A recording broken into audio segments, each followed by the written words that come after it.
Hey guys, so this is the first no gi match I had of the tournament. Um, I've been fighting with the gi all day, so I was pretty tired at that point. But I figured I'd do it to challenge myself, try and do the both categories, and it more or less worked out. I got the bronze out of this category, and I got the gold out of the other category. So let's start the footage right away. So again, didn't know much about this guy. I knew he was from TriStar, but not TriStar Montreal, but TriStar in Gatineau. So he trains a lot of no-gi, MMA focused. So again, I pull guard. He controls my foot, so I jump to the Lahiva, trying to weave my foot outside, but he's controlling my leg, pointing his knee outwards. So I have to recover to full guard. So I pull him in, try and control his posture there with my arms. Um, he is doing that tripod thing where he puts his hips up, his feet back, and shoves his forehead in my face, try and get me to open the guard and pass to the left and right. And it's more or less working. You know, I'm not letting him control my armpits or anything, so he has to sort of, you know, go to that pass or control my armpits, go to that pass or control my armpits. But I'm doing a good job of weaving his arms out, trying to uh, just control his elbows, not letting him gain control of my hips. But he's contouring my hips with his knees, and he's impeding my movement a lot. So I have to go to rubber guard here. I try and go high guard, uh, try and get high on his shoulders, but he's shoving his forehead in my chin again.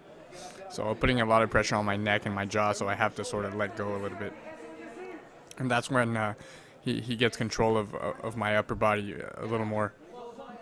So he does a good job. He gets his knee through, his left knee. It's not in between me and him. So I go to De La Hiva again. Try and work the tripod sweep, De La Hiva.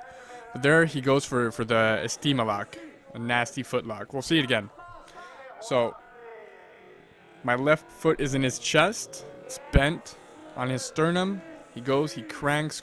So I have to pull his elbow in, kick my foot out, and bring him back to the full guard. And that's how he got the pass. See, his left knee is already through, and he gets the half guard pass. So now I have a pretty decent half guard game, so I'm not too worried at that point. I know I can roll him or I can control him. You know, he's doing the same thing again, trying to control my jaw and my face by putting a lot of pressure on it with his shoulder. I know we can't see really good right now, but that's what he's doing. I try and stay active on the bottom, try and weave my foot. See, I have a switch from left to right foot captured. Doesn't really matter.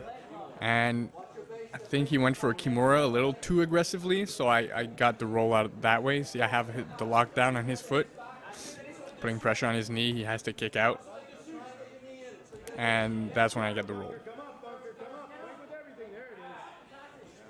So we're gonna get reset to the middle there. We'll be able to see a little better. The coach was arguing about the Estima lock. That's his coach that we can see there.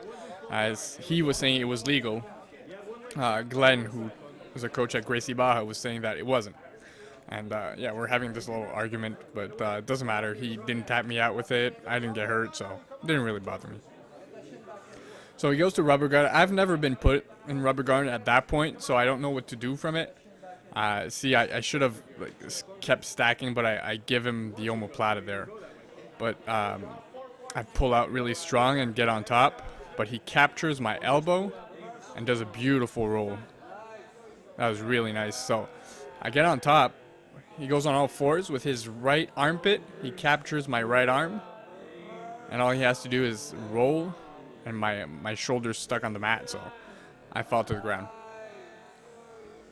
Again, not too worried. I know my re-guard game is pretty strong, so I'm there, have my knee through. I go left, right, and capture his leg. So he doesn't get any points for that. Capture again. It's very hard to keep me flat on my back. At least no gi, without the control of the lapels. So I managed to escape, get back, but I don't feel I have a strong position, so I revert back to half guard. And I go, here's the mistake I go deep half guard, and I don't respect that Darce choke.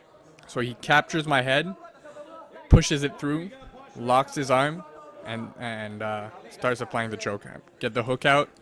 Let's see, I try to go back to my back, but he's just too strong, too quick.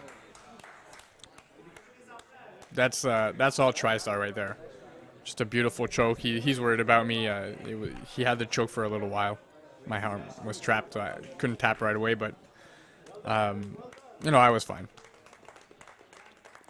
So I think we went back there and we talked about that ST Malak for a while. I was like, my foot was sideways. You could have broken it. It's kind of like a heel hook position or a toe hold, which wasn't allowed, but it doesn't matter. So here we see it again. I don't move. I'm flat on my side. He threads my head through. Goes on his side. Right now, choking a little bit, but his arms aren't locked, and boom, that's where it starts to choke. He goes to his side again. I manage to get up. I pick his hook out. Go to my side, and here I wanted to go on my knees with my belly down, but he's just too quick. He puts his left leg through, and I had to tap out. And I'm a little dizzy right there, but it doesn't matter. So again, that was a great competitor. He was actually genuinely worried about me, and I think he thought the footlock was legal.